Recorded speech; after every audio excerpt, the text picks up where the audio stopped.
About? Oh, yeah. Oh, she does know what we're talking about. Hello, everybody. How's everyone doing tonight? There's MC and Gary and, well, that's you, Candace. Hello. Yeah. Well, we should probably give a proper introduction. To who? Like, Gary? No, I mean to the show. Welcome to the Danter Banter. Yeah. Welcome to the Danter Banter featuring Tim Danter. Take it away, Tim. I think it's already been taken away. It might have. It's down the road by now, right, Ken? And tonight on the Danter Banter, Tim shall explain why he has 15,000 pillows on his bed. Yeah, no, we're going to do some checkup on Ken and make sure he's doing his chores around the house with all this time off. Yeah. Hey, Tim, yeah. Look in the mirror. What do you see? Handsome guy. Yeah, shut it. I think Ken's just jealous. Jealous? Yeah, he sees something else when he looks in the mirror. Well, we can't see him. That's why. And you know what? It doesn't bother me at all, but it drives some people just absolutely bananas. I know. I actually had somebody stop on my stream on, I think it was Monday night, and I referred him to this place and to Candace's channel and to Rye's channel. I can't remember his name, but he's 23 and he's in Ontario. Okay. He was talking about finances and dividends and crypto, and I was like, hey, you got to come watch these other shows. Have I got a restaurant for you? Mm-hmm. Phil's in the house. Neeks is in the house. How's everyone doing? They can't answer, so I don't wait for the response. I was pausing, waiting for them to answer. It's hilarious. Nancy goes, how's everyone doing? It's like, oh, dear God, they're not going to answer you. Now you get it. Yeah. Well, I tell you. What's that? Yeah, we got a great show for you guys tonight. Just to let everybody know, we do have topics. Nancy made sure to give them to me.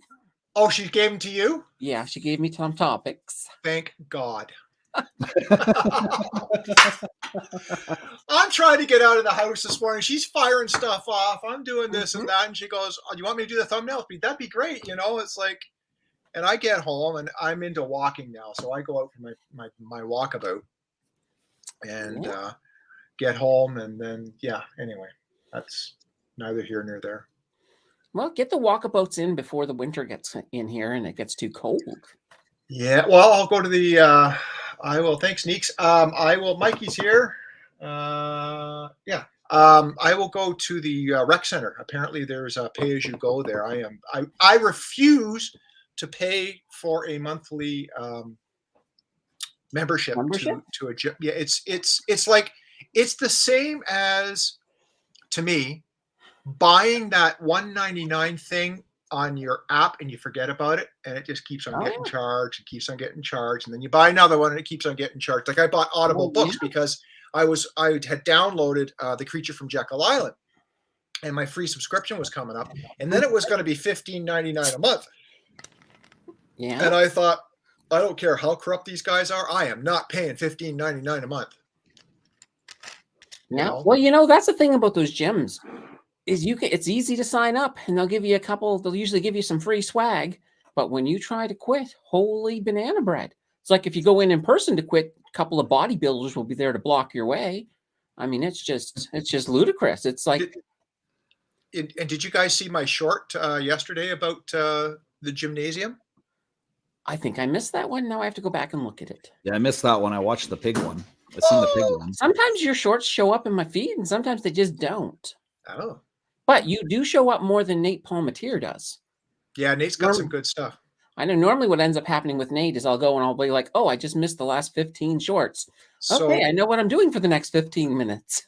A true fact is the word gymnasium is Greek, and it basically is derived from the fact that it was the school of naked workouts. Oh, okay. So we've been doing it wrong this whole time. I've been lifting the wrong stuff. The only thing I can say is that when men work out naked and they're doing push-ups, make sure there's no mouse traps in the area. Well, if they switch it around and make it the way it's supposed to be, I'll attend more often. I'll tell you that much. Can you just see us all naked in the gym? No. No. Negative on that. I remember this one time I was naked at the beach. I woke up and Greenpeace was trying to roll me back in the water. No, jeez, Candace. You're being mean to yourself. Stop it, or I'm going to tell yourself on yourself. No, it's like you're allowed to make fun of yourself. So Oh, you can be funny and make fun of yourself. You can't make fun of other people, but you can make fun of yourself as much as you want. I guess. We'll Being an only child, my big brother and my younger brother always picked on me. It was horrible. That is absolutely funny. horrible. My sister got a couple of jabs in too. Imaginary siblings.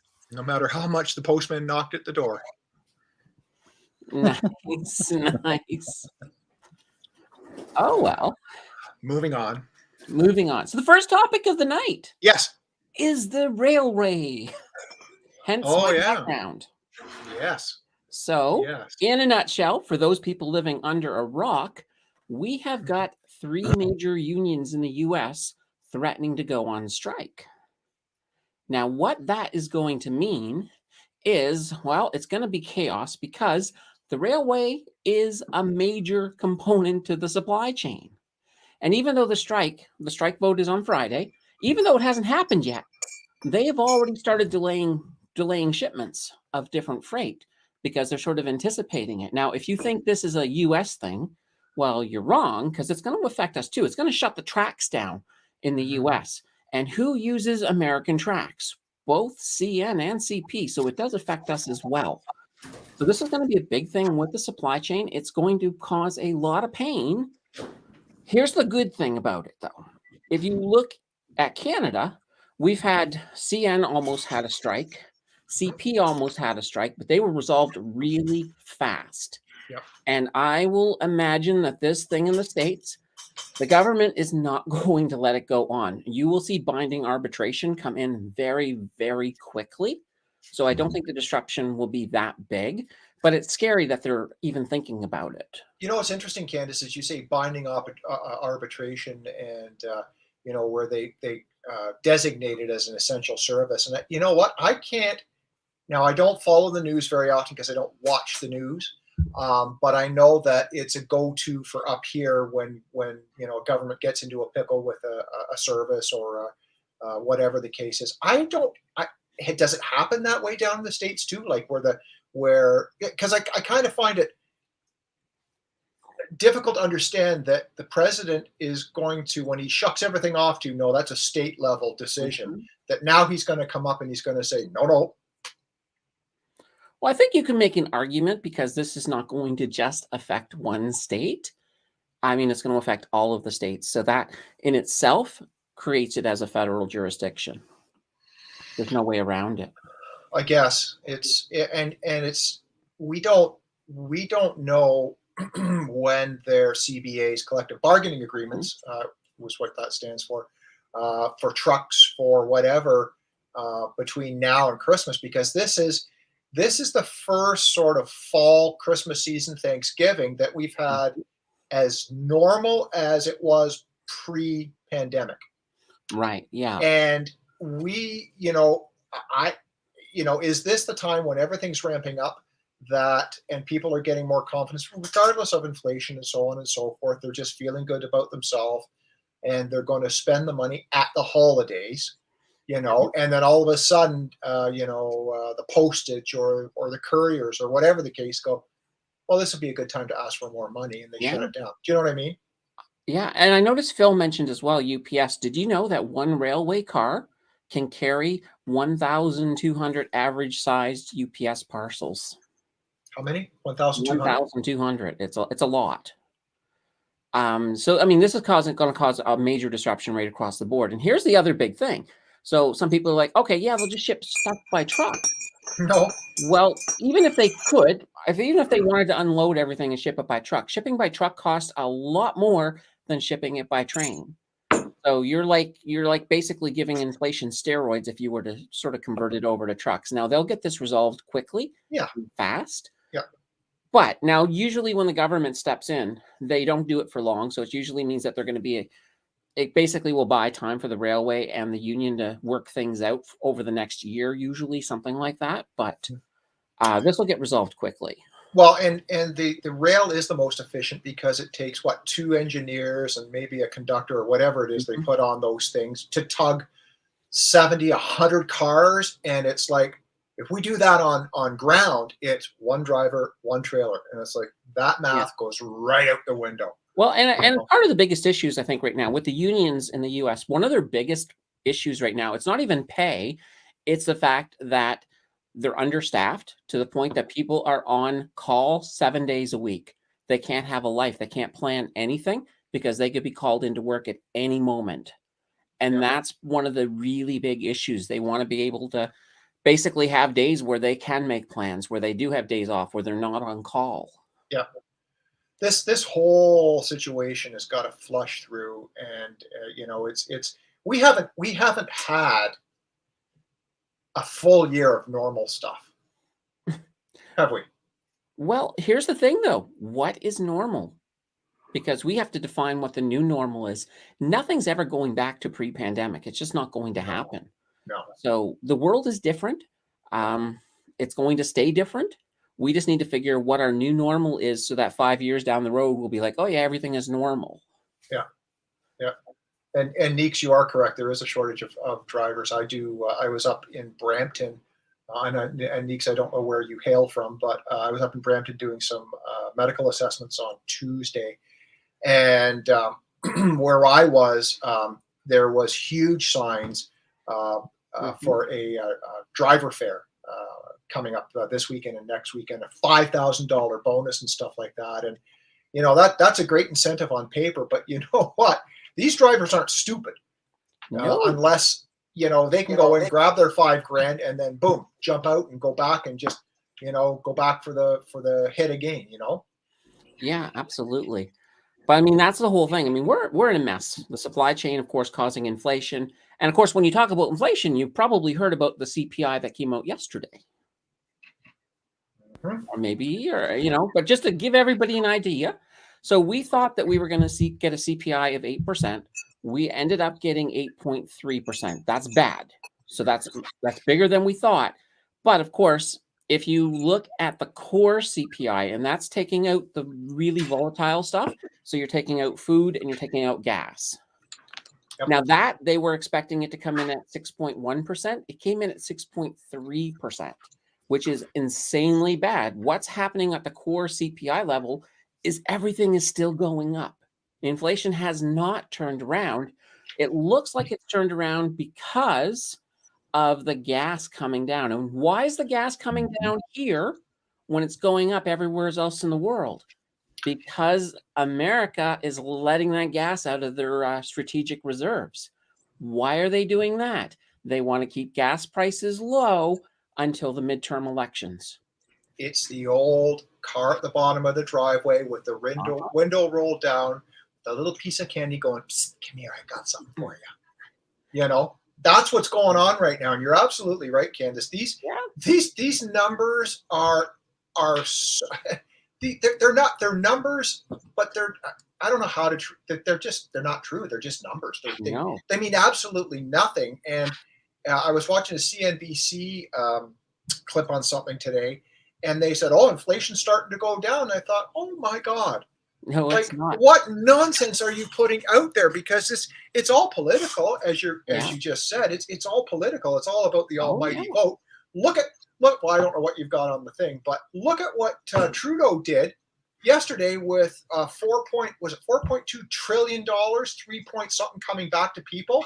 Nancy goes, "What's that for?" And I said, "Well, I've got it up here to bring up, but I mean, we can get into that and unpack that later." But yeah, now all because we had a brand new leader for the PCs get in, and he went to town right at the old Liberal Party. Oh no, he definitely has. But just to finish off the PCI thing. Because of how bad it was, if you don't realize, if you want to know how bad it was, you just have to look at the market yesterday. Yesterday was the biggest drop since 2020. Single day drop. Massive. I think it was May 2020 that we had a drop as big, but It was really, really bad. And what this means is when the Fed meets at the end of the month, and I think it's the 26th. I might be wrong on that date, but I'm pretty sure it's the 26th. The idea of a 50 basis point hike out the window.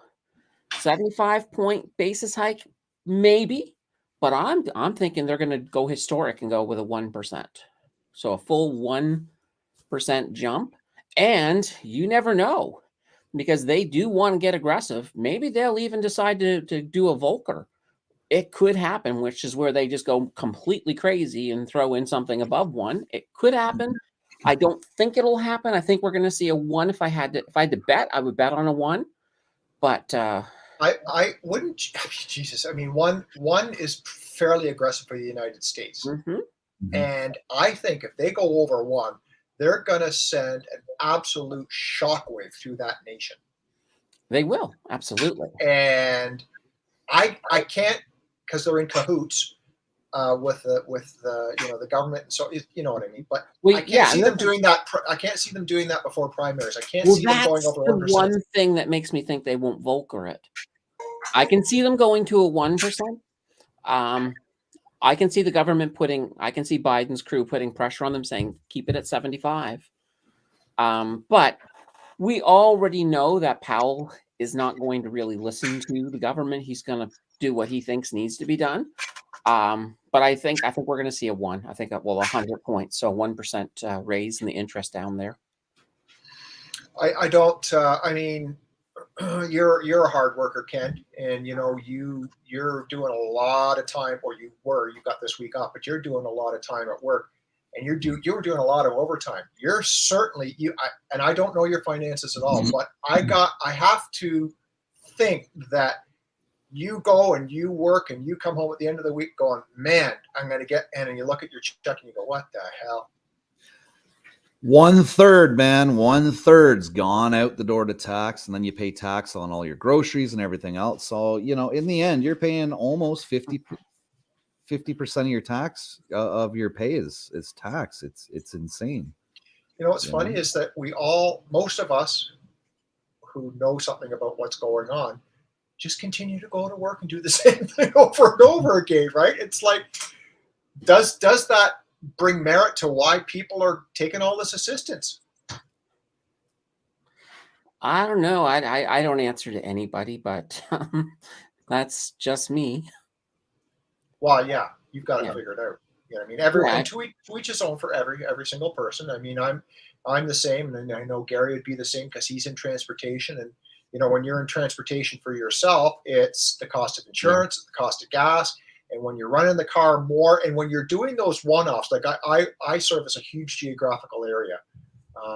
You know, I could have a client. I got to go out to Dunnville tomorrow for one client, and then I got to whip back to Hamilton. But that's one, and I go out there for one client, and it costs me X amount in gas, and it's like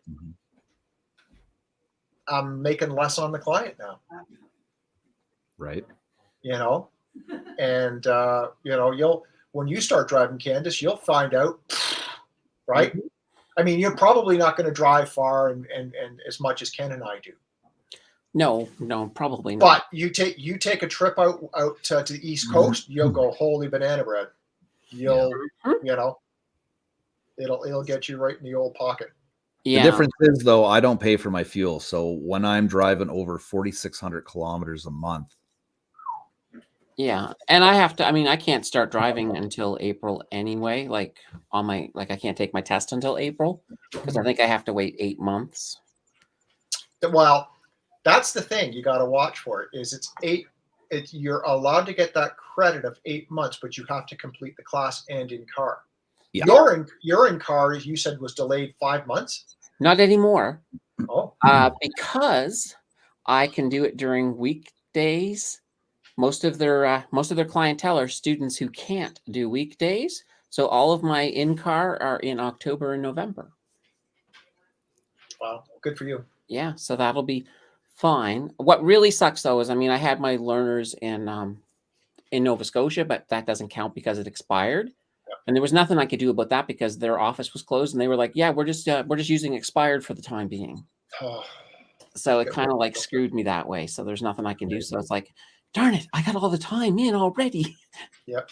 Don't But- get me going on that. Oh, what with the same company? No, with the driving people. Oh, okay. With Nova Scotia government or municipality or whatever you call it. Yep. So yeah, that doesn't count. I mean, because I'm taking the driving course here, I don't have to wait a full year. Now, the one nice thing though, and I think I'm right on this, is that at least with the second one, because I'm over 20, I don't have to wait a full year to write the second test. Or not the second test, but to do the second driving test. Yeah, you do. Really? Yeah, you do. There's a thing that says if you're like on their website, on the driving website, it says Drive test. yeah, for the second driving test, not the first one, but for the Yeah. Gary, yeah. Hey, Gary, back me up on that, or not back me up. Yeah, well, are we factual? Yeah, I'll tell you what was on their site. They started giving all of the requirements, and then they said at one point, about halfway down, they said if you're over, I think it was 25, actually, to be honest. I think if you're over 25, the remaining requirements are not required, and then that's where they put the 1 year underneath that. So yeah, when I took it years ago, it was 1 year for each, unless you had driver's ed. If you had driver's ed, then it was 8 months each. Yeah. And your driver's ed only counts towards your insurance if you insure yourself within the first 2 years. I'm not sure if that's changed. And here's the thing, though. I don't plan to go to do the second driving test right away because I think it's a lot more complicated, and I'm probably going to need to master a whole bunch of crap. Hey, my driving test for my full G, I left, I went down the street, went around the corner, and it was in December. I did a 360 in the intersection, controlled the vehicle into my lane, and they said, if you can drive like that, no worries, let's go back. You pass. Okay. So you want to see a piece of history, and it's probably outdating a lot of people here. Mm-hmm. I kept my old 365 when I first got it and I was licensed. That's what the 365 used to be looked for. And everyone's going to fall off their thing here. I also got my written rules of the road test given back to me in those days. Yeah. Yeah. There's only one thing. I did have a hard time finding where the horse went, but Yeah, the only one thing I don't feel comfortable with, I think, when it comes to driving, is backwards stuff. I hate backing up. We've had that conversation before, and that the only reason is that human beings are not used to going backwards. Mm-hmm. You look at any little child that learns and is skating and tries to go backwards, it's the most difficult thing. We always go forward in life, right? Mm-hmm. We're more coordinated forward, most of us, than we are going backwards, right? And then the other thing is that people rely on technology. I had someone in the car today and they said, "Oh, you got a camera, I'm going to use the camera." It totally effed their whole parking job up in reverse. Mm-hmm. I know. Gary, we are talking about the waiting time for G2 to G. So your G test used to be 8 months with a test for the G1, and then the G2, you had to wait a year before taking that. Is that still the same? That's what you're referring to, right, Candace? Yeah. Well, it's the same. Like, it's a full year if you're under 25, but if you're over 25, they said that you don't have to wait a full year. That's what it said on the site. Yeah, and that's the caveat to Gary, is I didn't know that they had brought in the age. I just helped my nephew actually book his G2 exit test, and it's really interesting because the drive test site has totally changed now, and got into the real world. Yeah, no, it'll be interesting, and they're doing all my lessons they're all 2 of them in a row, so I got to do like a full 2 hours each time. I'm like, oh, doubles, yeah, doubles. Yep, that's good. Oh, you'll have fun. G1, so MC, we have 2 different types of graduated licensing here in the province of Ontario, regardless of age. If you're a brand new driver, and I'll just talk to it in brand new driver, you have restrictions that are imposed on you. One of the restrictions is that if you do not take successfully complete an approved driver training program, you must wait 1 year before you can take your exit road test. And then once you move into that, past that exit test, you become what's called a graduated level 2, a G2. And that allows you to drive alone with still some restrictions, not as much as the ones that were in the G1 phase. But, and here's where we're trying to get the information if Gary's still there. Well, while Gary is looking that up, another question I have.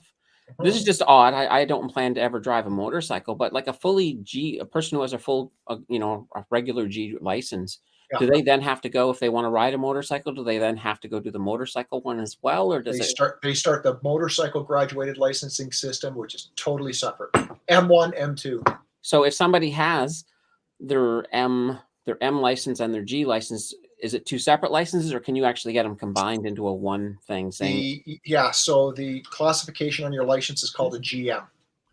Okay, cool. Yeah, it's classified. It's your classifications is right on your license, so it's updated that way. It's just like if someone had a AZ, it would be like a G class and then an AZ class, so it'd be a whole bunch of letters and stuff.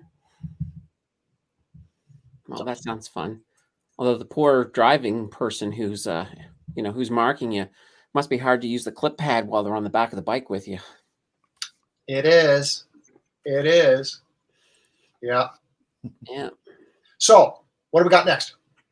Or what are we done with next? Well, we do also have the stuff that happened with the government up here. So we've had some changes up here. So we got Pierre Poilievre in charge of the Conservatives now. And the war, I guess the mouth war has begun between him and the Liberals. Now, the Liberals have come out with this new package as well. And that's one of the things that we were sort of concerned about. So we're looking at, for GST, for example, with the GST, they're doubling it for, and this is silly. They say we're doubling it for 6 months. What that basically means is your next 2 GSTs, because it's every 3 months. So I think they should have just made that a little clear and say we're doubling the next 2 GSTs. In addition to that, they're adding $500 to the Canadian housing credit. So if that's something that you can get an extra $500 for that. And they're also coming out with their dental stuff. Now they don't have it set up to work right away. So it sounds like they're going to actually just give cash to people in that situation who have kids under 12 who need some dental work. Yeah, is that up on screen? Yes, that's on the screen. I'm not sure how that is going to work until we see how it comes through.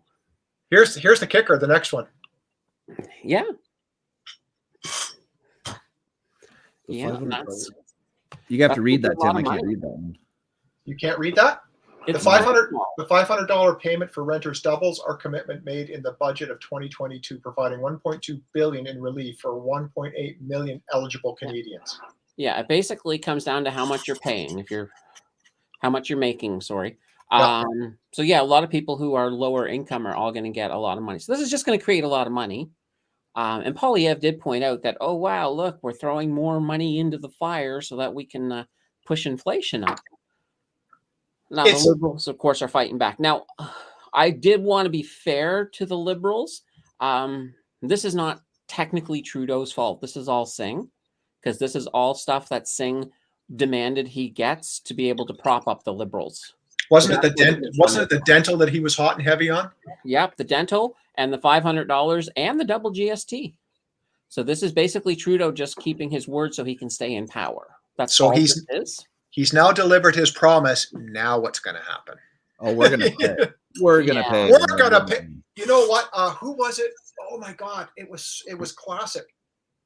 Maybe it was on your stream, Ken, with the King, saying that there was someone had figured out that it's going to continue for 5 or 6 generations to even try and pay this back. Can you imagine that? 5 or 6 generations? Yeah.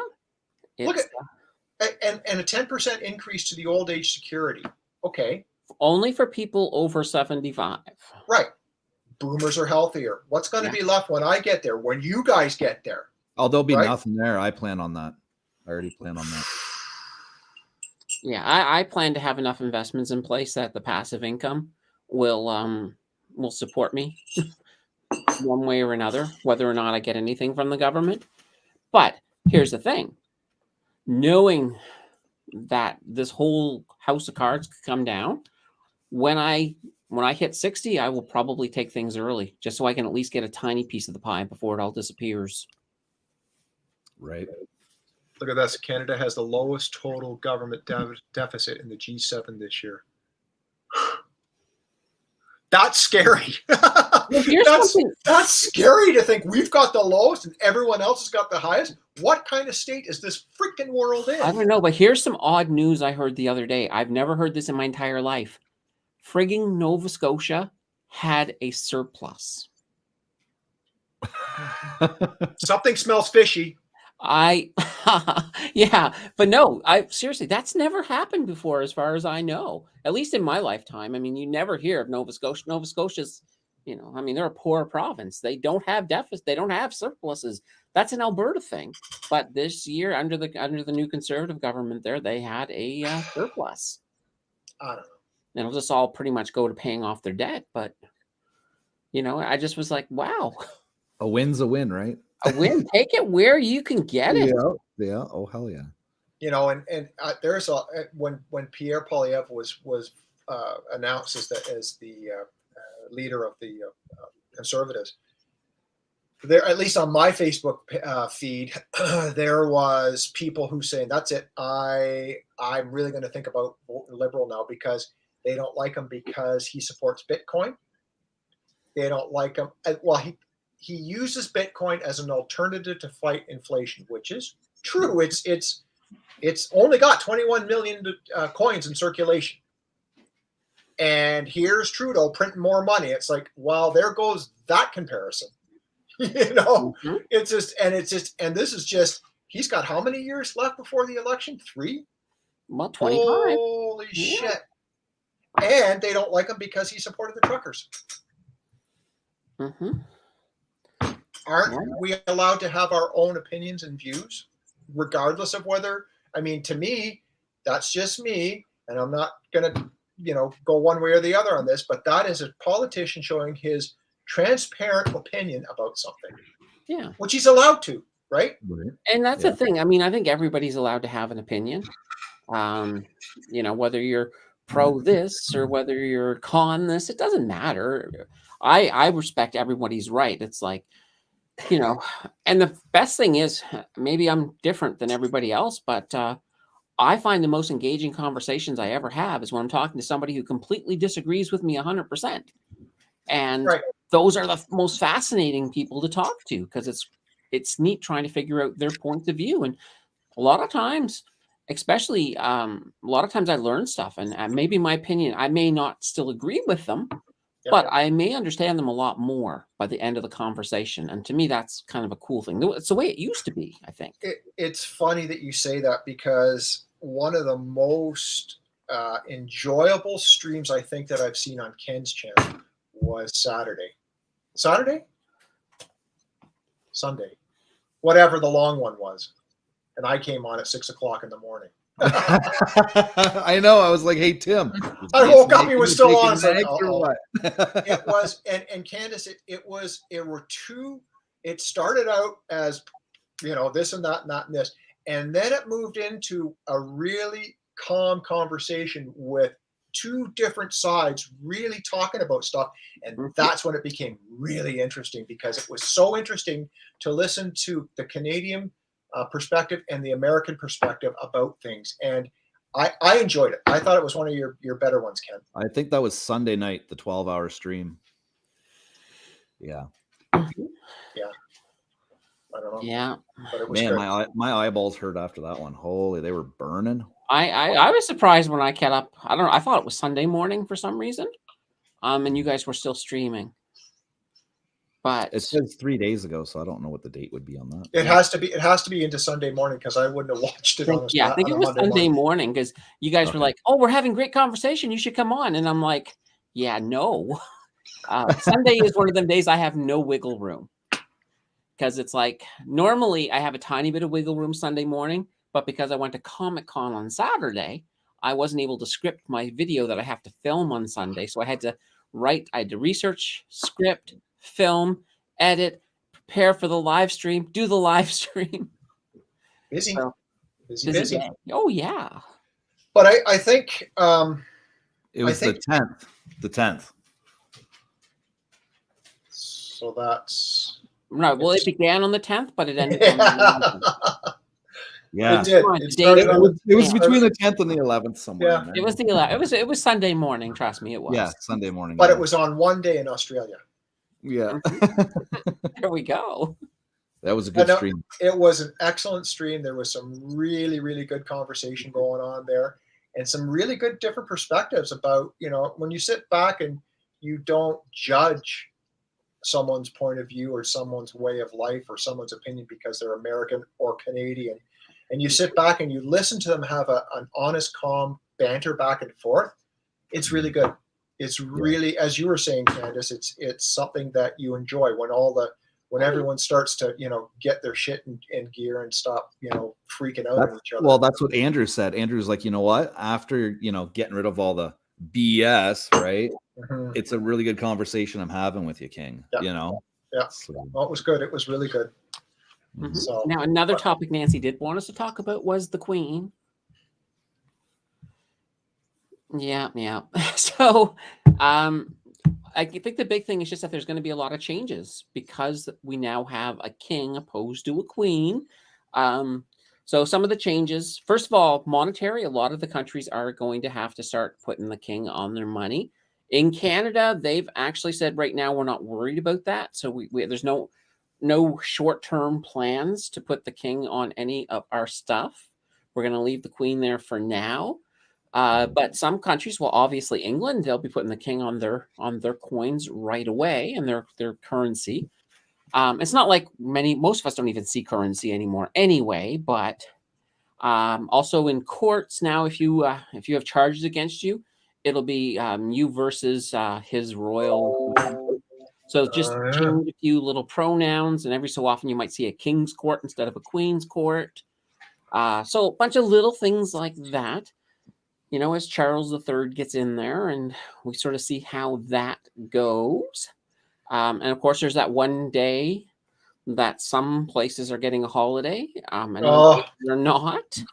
Ontario is not. Federally, all federal employees are getting a holiday. And I try, and I meant to do this before the stream came on. When someone like a president, or I guess a president in the United States dies, does that become a national day of mourning, or does it just like it goes on as any day life? I don't know if well, I mean, not so much sure about the US. I know within the Commonwealth, that's a normal thing. You know, when Edward died, there was a national day of mourning for that. Now, I know at least in Canada this time around, there's only 3 provinces that have made it into a sort of a statutory type thing. That's Nova Scotia, Prince Edward Island, and British Columbia.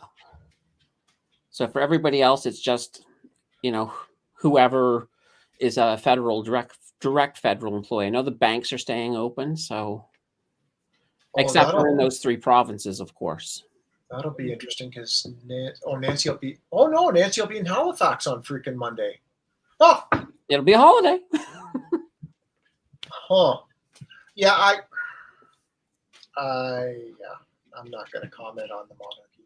Yeah, I'm sorry. I mean, but there's also been talk with some of the Commonwealth countries that now is that time to maybe leave the Commonwealth.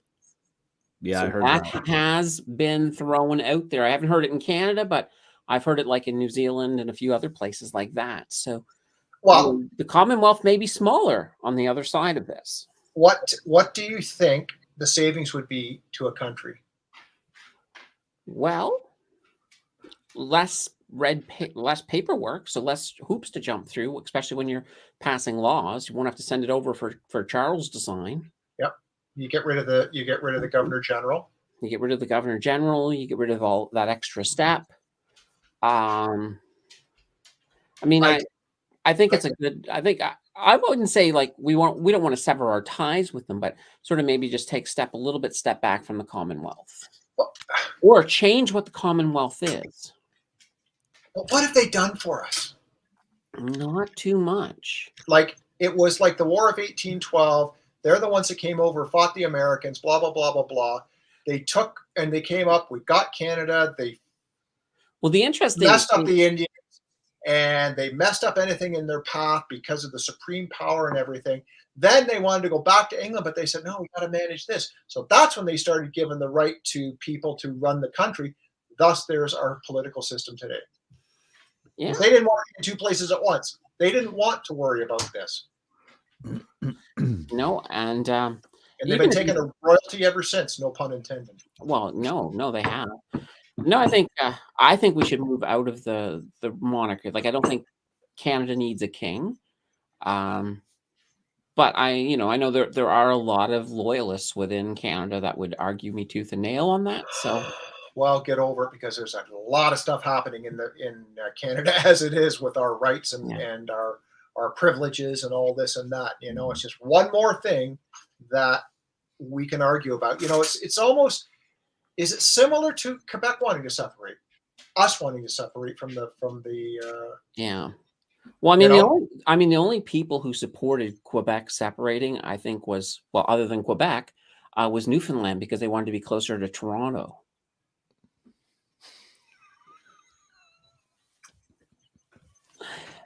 Anyway.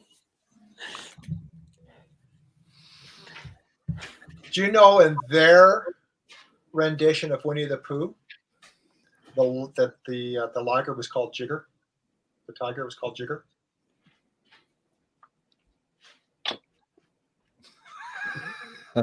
You mean Windy the Pooh? No.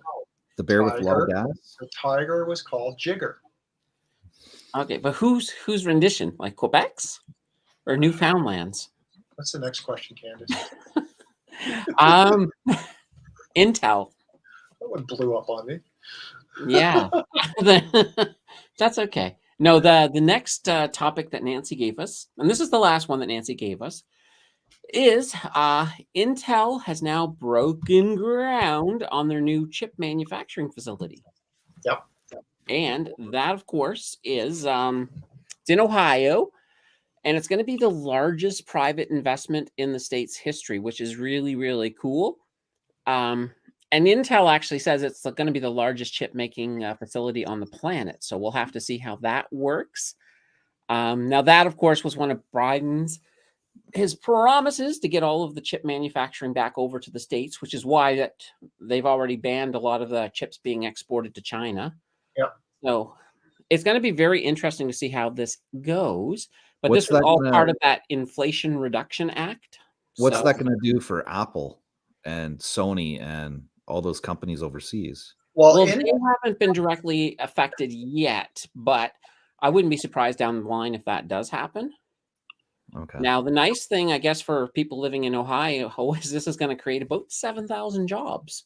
Just there you go, Phil. Go back to work. So, oh, it's going to be cool. Phil can work. Come on. Yeah, Apple doesn't rely on Intel because Intel is more PC and gaming, right? Yeah. Well, the Intel is more gaming. So more PC. And now Intel used to be in Apple, but Apple basically got rid of Intel, and they've now come up with their M chips, so they're using them instead. Now they're also looking at, as well, in addition to 7,000 on Ohioans, I guess that's what you call them, there's going to be a whole bunch of robots that are going to come in for this too. So this is a boom for robot employment. Yeah. We're going to see automation, and none of this is going to fix itself, like the labor shortage, all of these things, the supply chain, all this and that, and the introduction of robots and automation and this and that isn't going to happen like as fast as they designed a vaccination for that. Not to that degree, because you have to have people talking to each other. Q2 saw the biggest sale of robots in history. It's growing. Their sales of robots are going through the roof. But do we know what they're for, what those robots are for? No, I don't know what they're for. But a lot of them are, keep in mind too, robots may be very well, some of them are just a little thing that may zoom along inside of an Amazon warehouse and grab something and bring it out. So a lot of it is just things that are automated that, you know, basically do the work of probably more than one or two people. But we need these robots. So this is actually a good thing. It is. It's going that way. I mean, there was a conversation that was happening. I don't know whether it was on your channel, Ken, or someone else's channel, about, you know, this is all fixed with automation and vehicle automation and stuff like that. That couldn't be further from happening than we are to the moon. You know what I mean? It's there. We, you know, people. And all it is just an opportunity for people to get media coverage on something. It ain't going to happen. We got to think about this. It is not going to happen. It's not going to happen even by 2025. Look at how long it takes them to put the charging stations across our nation to support just the Teslas, right? And look at what's got to happen with American roadways. I don't know how many millions of miles of American roadways would have to, the infrastructure upgrade would be astronomical. You know, we're still in the fossil fuel age, and we will be there regardless of what the hell California is doing for a while. It is not going to happen. It's just smoke and guns what these people are saying, and it's just a sound bit for some politician and some people to say we're moving this way. Bullshit. We may be moving this way, but there's no way we're going to be there even within 20 years. Because you've got it. Not okay. So here's the thing. Great, we got all the cars there. Now, who do you have to worry about? The drivers. Yep. Right. You got to worry about the drivers. You know, when a car crashes, people like a Tesla crashes. Oh, Tesla failed. No, Tesla didn't fail. The driver failed. Yeah, most crashes that have happened with the Tesla AI have become because the driver hasn't been using them correctly. So there's still driver errors in there. You know, sometimes there's warnings, you don't use the AI for this or for that, and drivers then use it for this and for that. So it's like, and the stat was probably thrown out because the school you went to is very reputable and very good, but that 90% of collisions on the roadway is driver error. Yep. Yeah. Now in the 90% of it. In the chat, we've got a big chat going on about nukes hitting Ukraine. So, well, what do you guys think? I mean, because Russia has, you know, Gary's right. Russia has been all of a sudden just ceding land and retreating like crazy. Well, there's been reports that Russians have even been seeing soldiers just running away, like to get out. I had my train of thought, no pun intended, with the picture behind you, changed a bit on your show, Ken. And I think it was, I don't know who it was, said how X amount of years ago, Ukraine was the big threat. They were the nutsy cuckoo in the room because they were going to do something stupid. Now here we are, us, whoever, bailing them out against Russia. It's something seemed wrong here. Like, why are we? It's almost like we are micromanaging and helicopter parents on this shit. Well, in many ways, Ukraine is basically fighting a proxy war for the states against Russia. Yeah, it's the U.S. and Russia's war, and the U.S. is using Ukraine as their puppet. But this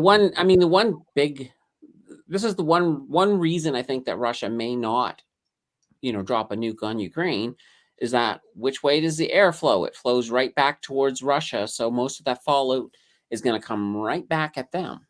So the only other thing is chemical warfare genocide, and that is against the law. Didn't the Ukraine pull that crap years ago? Like just not so recently? Weren't they accused of that?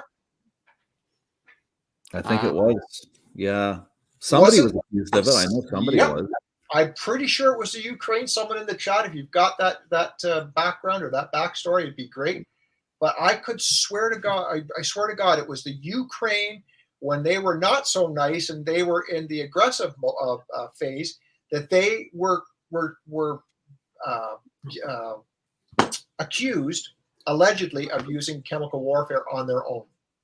Yeah. Yeah. But yeah, it's going to be messy no matter what. I know that anybody who has hopes that this is that there's maybe peace on the horizon, it's not even close. No. This is going to be a prolonged, whatever happens, this will be prolonged. It will be long. It will drag on. It's going to be the background for a while. And it will continue to affect our gas prices.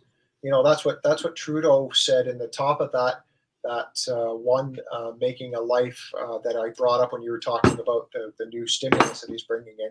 He says, you know, this is needed because of the COVID and because of the war in Ukraine. And you know, I know it's not as easy to say, just leave it alone and let it figure its own self out. I know it's not that easy. It's not that easy because there's too many things going on in the world that are dovetailed together that is a domino effect or a house of cards or whatever the case is. I get it. But jeepers creepers, it's for us and the public out here. It's like enough. Yeah, it's like a drama that you just, and we go back and, well, I don't, but I'm sure there's people that go back. It's OJ in the white Bronco all over again. People are glued to CNN watching this shit, and it's like, what are you doing to this mental health part of it? Yeah, good old OJ. The gloves didn't fit. I know. But it's just one of these things. And even if, let's just go worst case scenario here. Let's say Russia did something horrible, and let's say they went and just dropped a single tactical nuke on Ukraine. I still don't think that would lead to an all-out nuclear war, because I think the rest of the world knows that they almost kind of have to let them have a freebie. Otherwise, you know, it's the end of everything, probably. Isn't that sad? Yeah, that would be interesting to see him drop one nuke and how the I other would rather nations would theory react. craft it, though. I don't want to actually see it, just to be straight. Yeah, but you know, in theory, though, yeah, what would the other nations do? One China, nuclear small bomb. China, India, Africa would do nothing. Yeah, it would be the West. It would be, what does the West do? Yeah. Now, especially as long as none of the fallout landed on a NATO country, I think 100% the West would do nothing. You know, other than condemn it. You know, and maybe create more sanctions, but that would be the extent that they would go. But if you get to a situation where fallout does fall into a NATO country, then things become incredibly dicey. You know, because at that point, they are technically, all of NATO is technically supposed to declare war on Russia.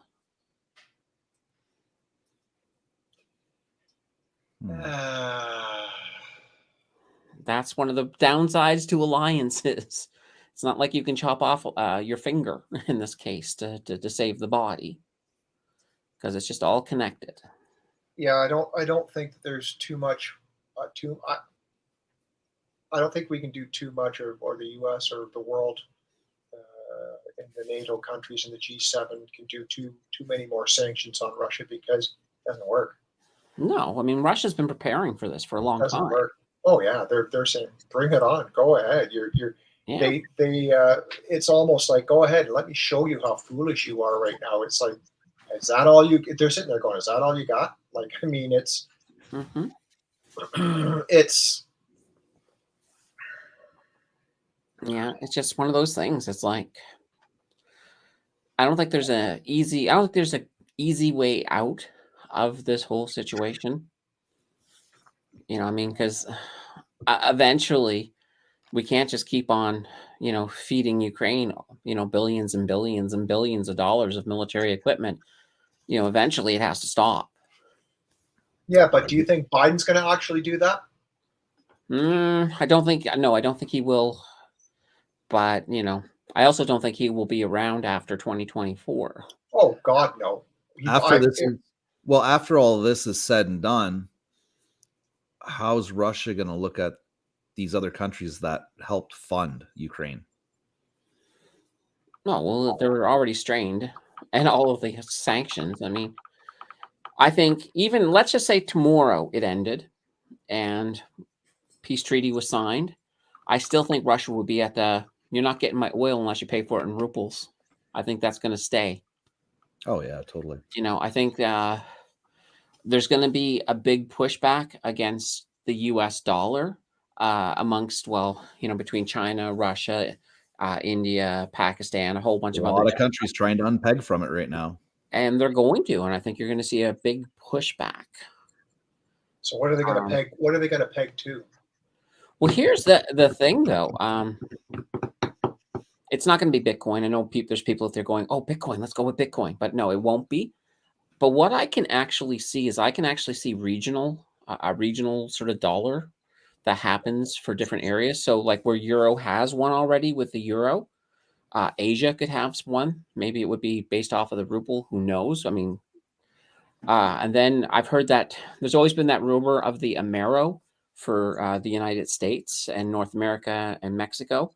So they could have just one single dollar that would do all North America, and Central America, and then South America perhaps will have something else. But I could see that coming someday in the future. And it will probably be a digital dollar because I mean, what's the point now of I think it's don't you think it's a really slippery slope if we go digitized with our monetary stuff? Well, I think what will happen is we're screwed. We'll digitize like the North American dollar. If we go with that Amero, that would be our digital dollar that we would use for that whole sector. And then all of our individual, like the Canadian dollar, the American dollar, the peso, that would be more or less your handling money type thing. I don't think we'd actually print Ameros per se. No. I think that would be just a sort of a digital thing. No. If we even go with it, it's hard to say. I mean, there might be, anything could really happen. It really depends on what the governments are willing to agree with. Well, as I was told by someone a couple of years ago, 2045 is the year that China wants world domination. So you got to define it, though. Define world domination. That's right. I don't know what world domination is. Is it that they own most economically? I mean, I know that's what I mean. There's a lot of people, like if you go on YouTube, you'll see a lot of financial YouTubers going, China's collapsing. It's the end of China. It's not the end of China. They have resources out the yin yang. So China is they're going to be around. What may happen is you'll see China move away from the US dollar, and that's going to hurt the US more. China will have to recover from people who are no longer using cheap Chinese labor for their parts. So, for example, the chips with the US. So China will suffer a little bit, but they have very, very, very deep pockets. And China, if you just even look at a country like you look at Canada, the amount of Chinese-owned assets within Canada is crazy. And that's like that in every country. It's not just Canada. Keep that in mind. So China financially has their fingers in absolutely everything. So there's no danger of China going under. There's no danger of China collapsing. And they're moving towards becoming the #1 economic superpower in the world. That's where they're heading. And it will happen. Yeah, that's how they're going to acquire more and more things. It's like, well, you can't pay or you whatever. It's like, okay, give me a piece of give me Park Place. But here's the thing, though. That is world domination. So that is one definition of world domination. So I don't think China ever plans to invade places. No. I think they're just going to run the world financially. And then it'll be a situation that anything they want you to do, they pretty much can just say, well, we'll turn off the money. And you'll be like, oh, okay, we'll make these concessions for you. Mm-hmm. Well, we're starting to leave the door open. In my opinion, I think we're leaving the door open and open and open. And I mean, I am certainly not in a position that some of these people who need the financial assistance are. And I don't mean it in any derogatory, mean way, because there are some people who really, really, really, really need it. Mm-hmm. But where does it stop? And where does something else happen? Because, you're printing all this money, but the more money you print, the more tax you're going to collect. That's true. And it's just a circle. It's just money in, money out, money in, money out of our pockets, not of the governments, of the, Oh yeah, no, it's a cycle that just doesn't end, and you know. Speaking of cycles, do you want to see something cool? Okay, I knew Ken would. are we about to see a picture of Ken on his new tricycle? I wish. Close, very close. A monkey playing with a banana? No, it's a banana playing with a monkey. Oh, I haven't seen that. Yeah, It's a very appealing picture. It's a split decision. This is the new thing that is coming out, and it's how you turn your bike into an electric bike. Oh, that's cool. It is. And what it does is, now there's Ken, but what they do is they actually replace the front wheel. So you send them the dimension of your front wheel. They send you a new front wheel with all the mechanics here at the hub, and it connects to this, and Bob's your uncle. Out of the UK. Okay. So then you just pedal it to charge stuff. Yep. Yeah, go longer distances and faster. Oh. Yep. Very cool. And the other thing that I've got here is out of good old Canada, is the out of bloody hell. Here we go. Hello. Is where the hell? Oh, here it is. This is cool. I thought this is really cool. I've reached out to these guys, and I'm thinking, I wonder if we get them on as guests. But it's a PEI company. Oh. And what they're doing, here's the thing, is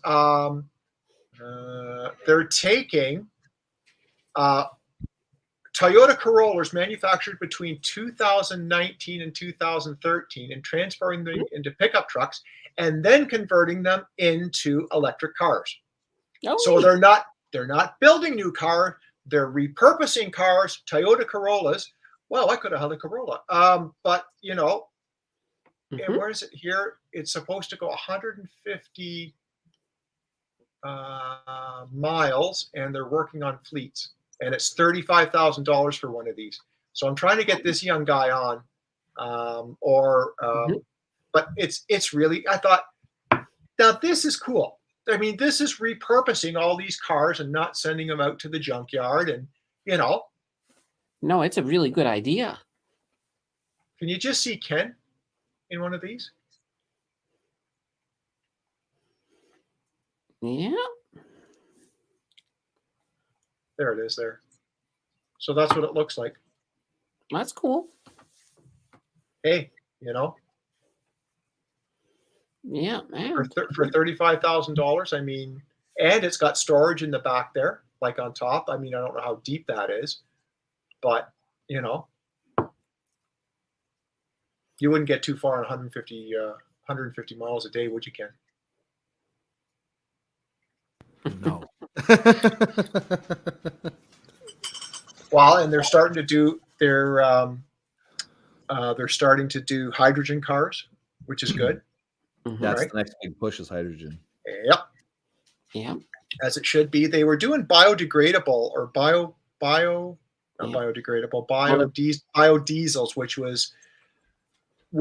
is that not sort of the grease from your restaurant traps, putting it in there and repurposing it and having it run your car? Extract energy out of it, why not use it? Now, the hydrogen will be a big push. Up near Stephenville in Newfoundland, they're building a massive wind farm for making green hydrogen.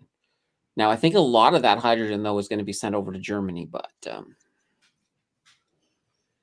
because you can ship that. You just have to turn it into ammonia to do it. Wait, what? Well, hydrogen's highly explosive, so you're not going to ship it as hydrogen.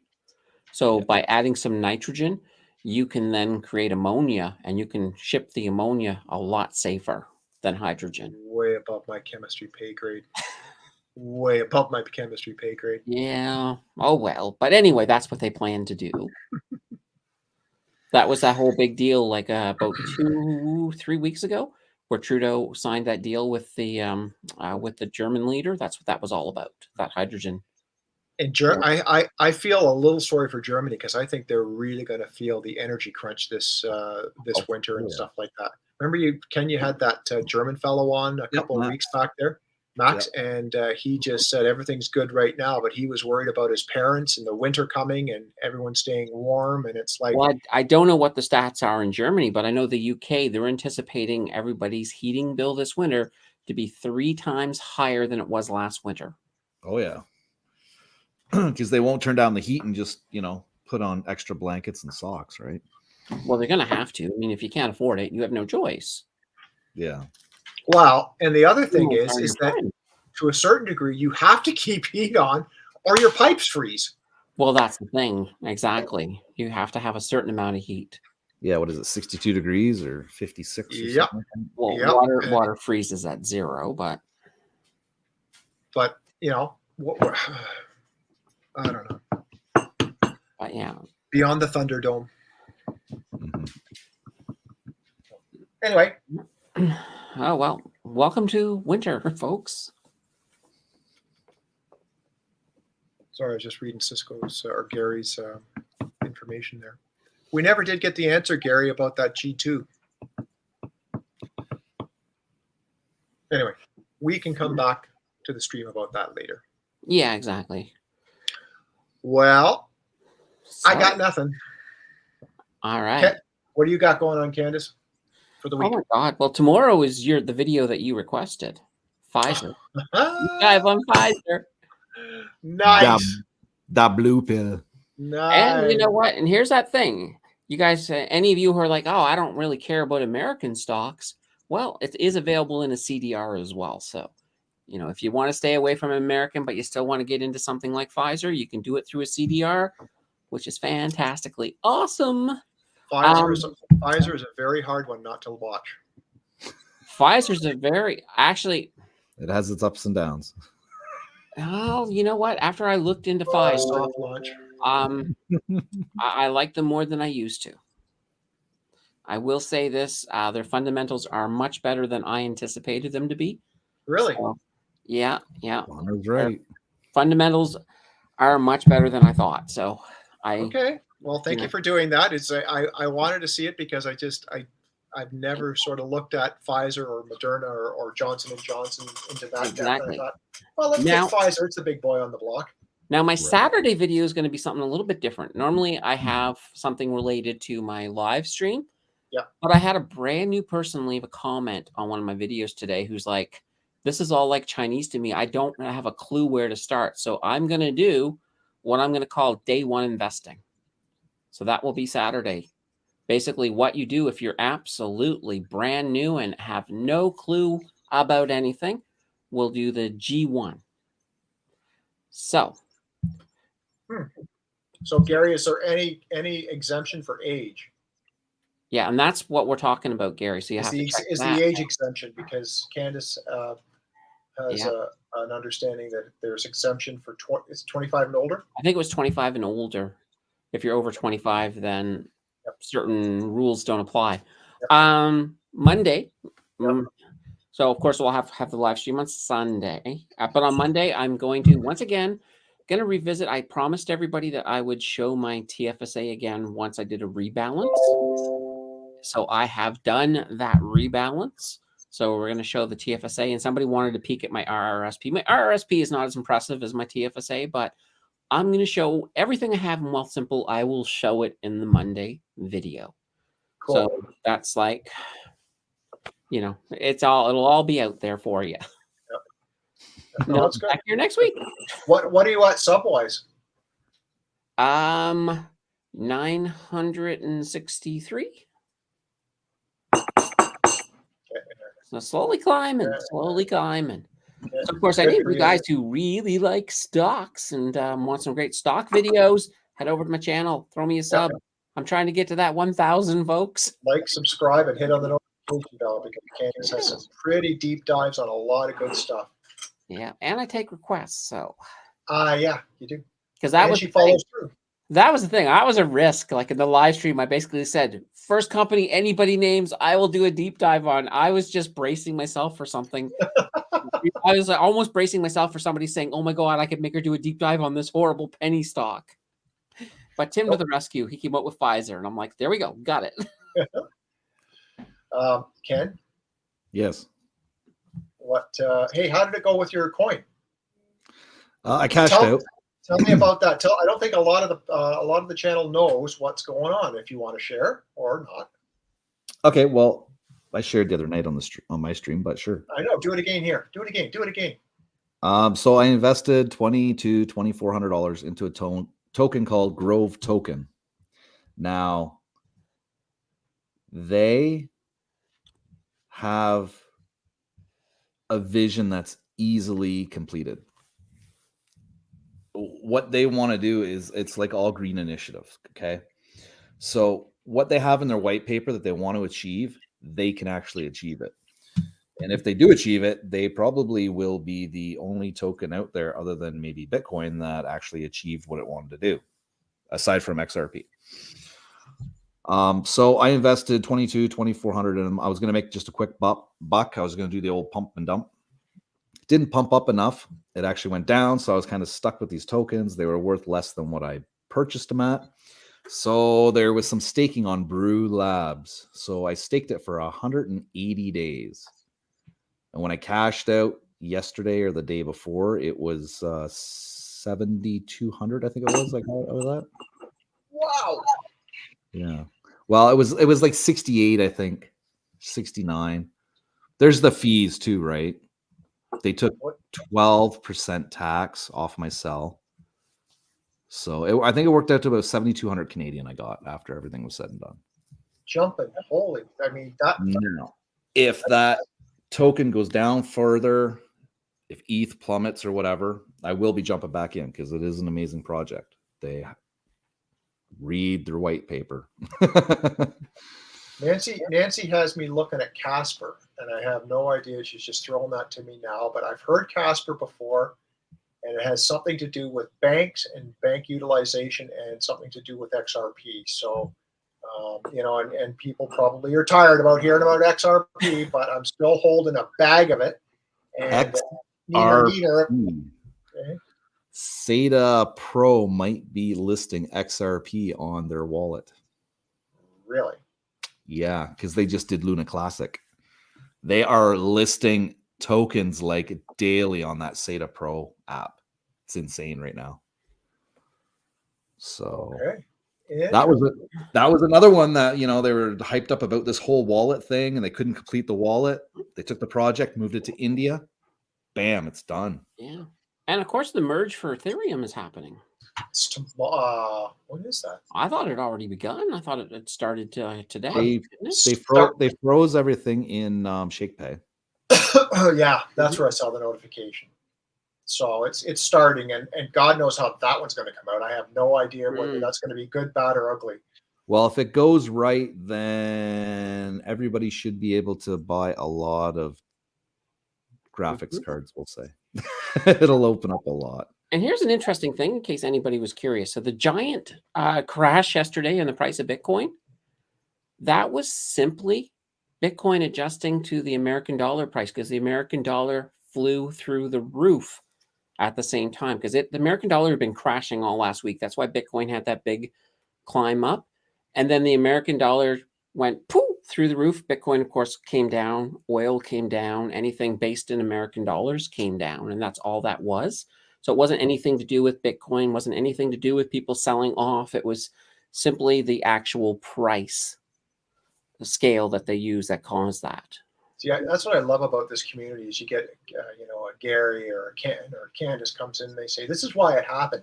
And yet you go to YouTube and you see all these influencers going, the house is on fire. The house is on fire. It's just a freaking. Yeah. And that's one thing I will never do on my channel. I'm never going to be like, I'm not going to ever do a penny little video where the sky has fallen. No, it's like Gary's saying that the 2.0 started today. So yeah, and the only time I bait people is with my dad jokes, and that's the only time I bait people. I will not, when it comes to driving stuff, I will not do that ever.